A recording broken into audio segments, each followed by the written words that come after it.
What's going on, guys? It's Zach here, bringing you guys on our live stream. We got a lot of fun games ahead of us in Week 12 and a lot of injury updates and all that to go through. So hopefully I can help you guys get your lineups all set. Hopefully you guys have had a good holiday weekend so far, and hopefully you guys are ready to sort of kick off Week 12 and get some wins and then start coasting ourselves towards the playoffs and then get all set to win towards winning our championships this year. So I'll start off just going position by position, going which players are active and inactive, and then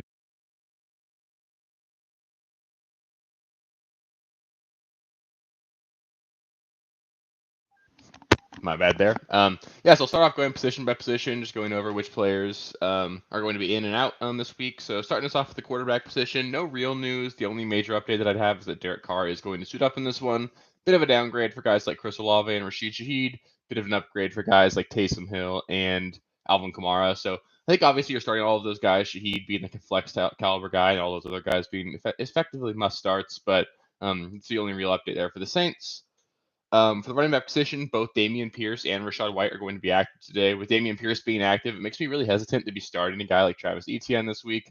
I think the Etienne he's obviously a great player, or not Travis Etienne, a guy like Devin Singletary. I was thinking Jaguars. Um, Texans play the Jaguars this week. The Jaguars have a really high end run defense. And I think that's going to make Devin Singletary really a tough start for me. He's like a low end running back too, a guy that you can start. Dameon Pierce being active. Dameon Pierce probably steals the goal line work. He practiced in full all week, so no real concern about Dameon Pierce's health at this point. And I think it probably ends up going back to being a pretty close to 50-50 split. So I would prefer to look elsewhere outside of both Texans running backs if you can this week. But I get it if you do want to play one. I think it would still be Singletary this week.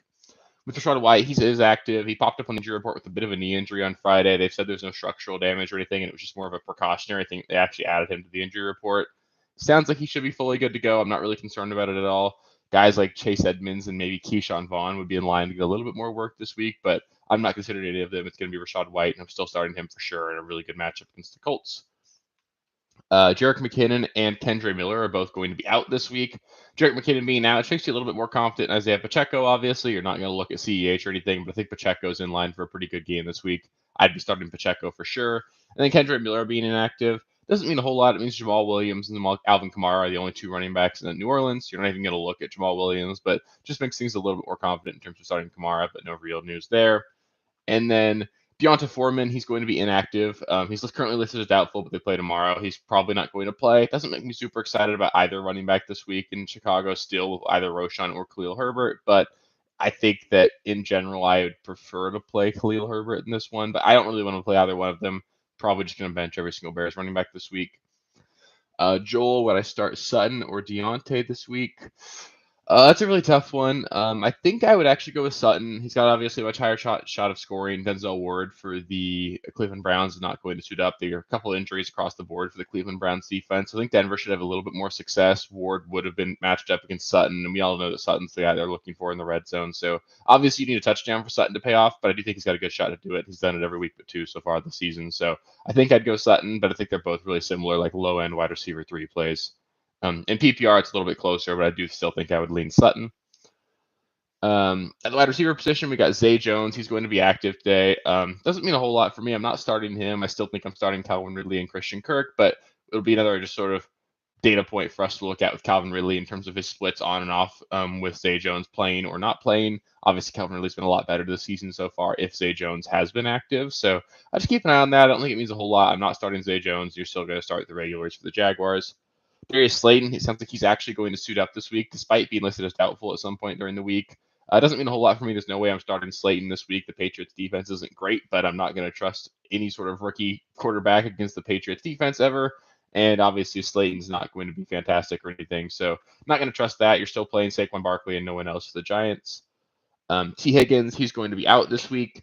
Doesn't mean a whole lot, obviously. I mean, obviously, Higgins would have been like a low-end flex option for me if he'd been active. But with him out, I think you're just looking at Jamar Chase and Joe Mixon and nobody else, the Cincinnati Bengals.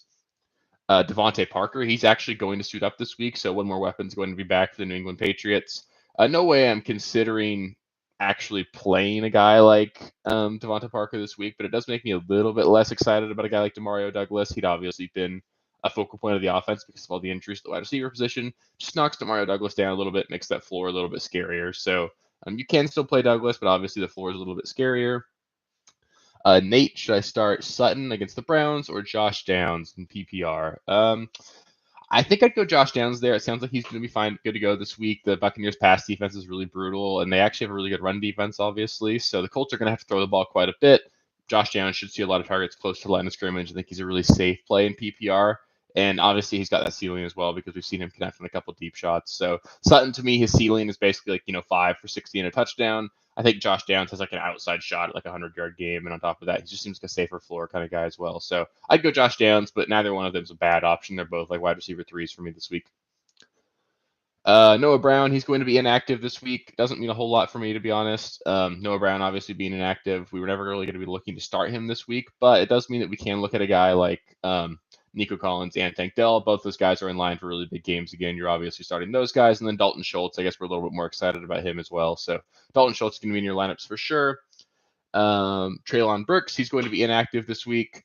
Doesn't mean a whole lot again. Obviously, Hopkins is a guy that you can play. I talked about how I really don't want to. The Titans play the Carolina Panthers this week. You can run the Panthers really easily, and it makes it really scary to consider playing a pass catcher against them generally because teams can just run on them so easily. It's easy for them to win the game just doing that. So I think it's going to be a really low passing volume game for the Titans. We saw a similar outcome last week, and you needed a big touchdown out of Hopkins for that to pay off. I don't know if we can rely on that. So I'd prefer to sit Hopkins even with Treylon Burks out.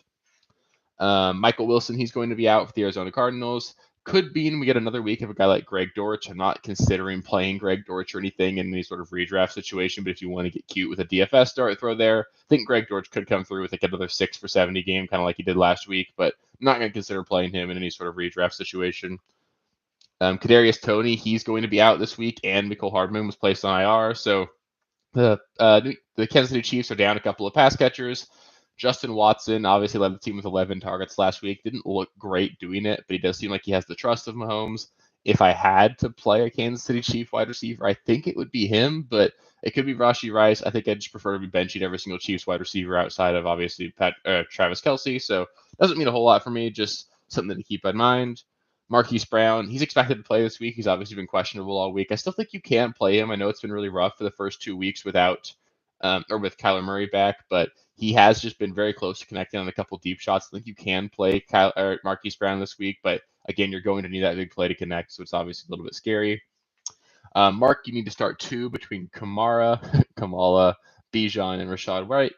Let's see. I think that's a tough one. I think Bijan and Kamara are probably your 2 there. Rachaad White, I don't have any. I think they're all 3 really good options, but just in case Rachaad White's injury is a little bit of an issue, I think that's a little bit of concern with Kamara being active, and Derek Carr being there. You're going to see a ton of dump downs, and Bijan, obviously, you've seen that workhorse role. They're coming out of the bye. That's generally when we see running backs and rookies start to get a little bit more usage. So maybe we see a bit of a bump again for Bijan this week. So I'd play Kamara and Bijan, but those are 3 really good options. I don't think you can really go wrong there.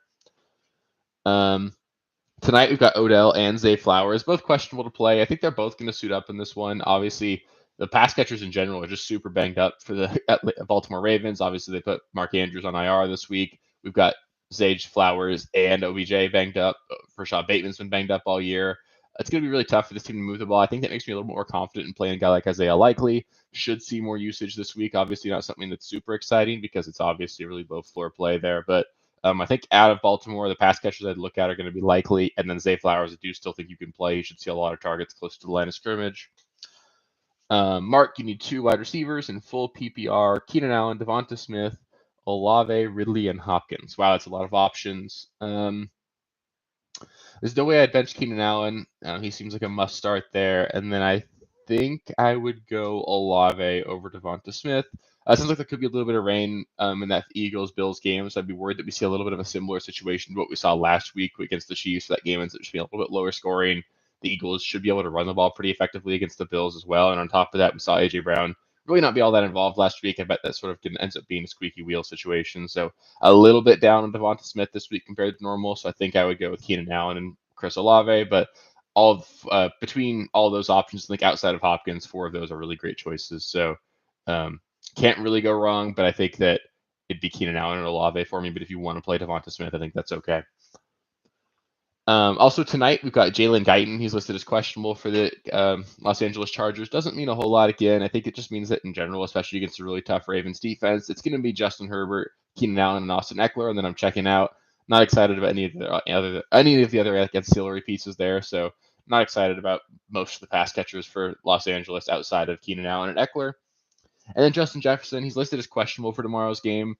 I hope he suits up, but I don't really expect him to. I think it's going to be a situation where they just, take it easy. I think they can win the game tomorrow without him. It makes a lot of sense for them just to play it safe, give him the extra 2 weeks off because they've got their bye next week. So I wouldn't plan on having Justin Jefferson tomorrow, but if you do want to play him, just make sure you have a pivot. Make sure you have like KJ Osborne on your bench or something, so you're not just eating a zero. It's obviously a really risky situation, so don't play Justin Jefferson or plan on using him if you don't have somebody that you can put in tomorrow.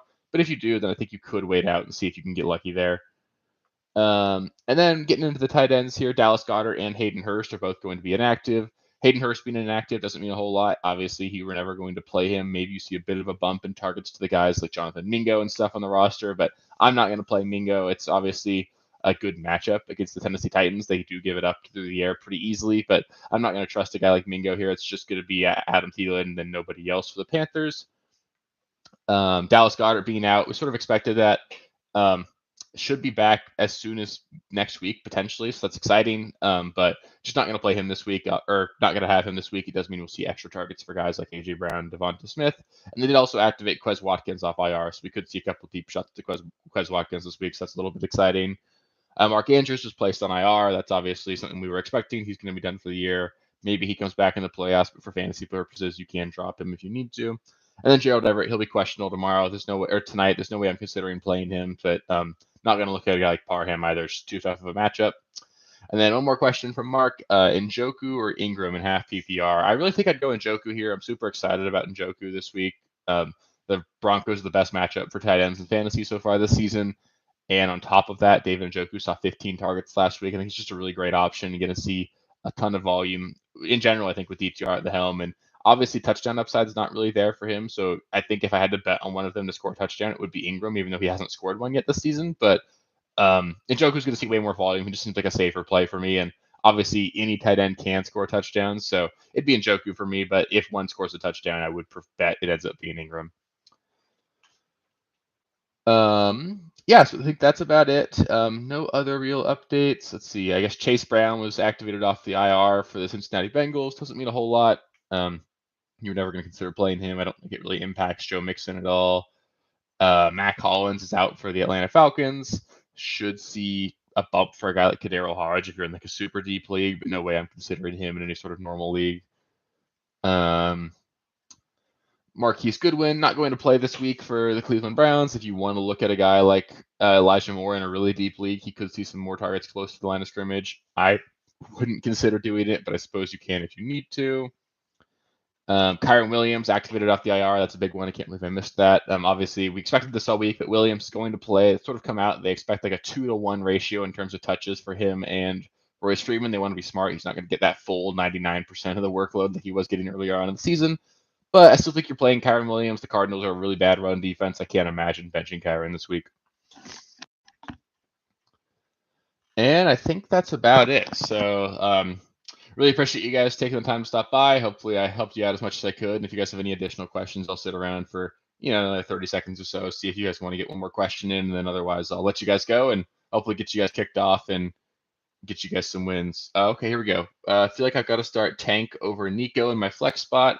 Yes, I do prefer Tank Dell to Nico Collins. They're both really great options, but Tank Dell's just been a stud lately. I think that he's pretty clearly established himself as the number one wide receiver in Houston at this point. Super excited about him rest of the season. I think he could easily end up being like this year's Amon-Ra St. Brown, and really just excited about him. So I'd play Tank Dell, but it's really great if you have both of them. I think they're really good options the rest of the season. And thanks, Mark. Yeah, thanks for stopping by. Good luck today as well. Cool. Awesome. So thank you guys so much for stopping by. Hopefully you guys have good luck this week, and hopefully we can get you guys some wins this week. And then we got 2 weeks after this, and then we'll get into the playoffs. So 5 more weeks after this, and then we'll hopefully have some trophies to hang up. So appreciate all you guys. Good luck this week, and I'll catch you guys Tuesday morning with the waiver video. Peace.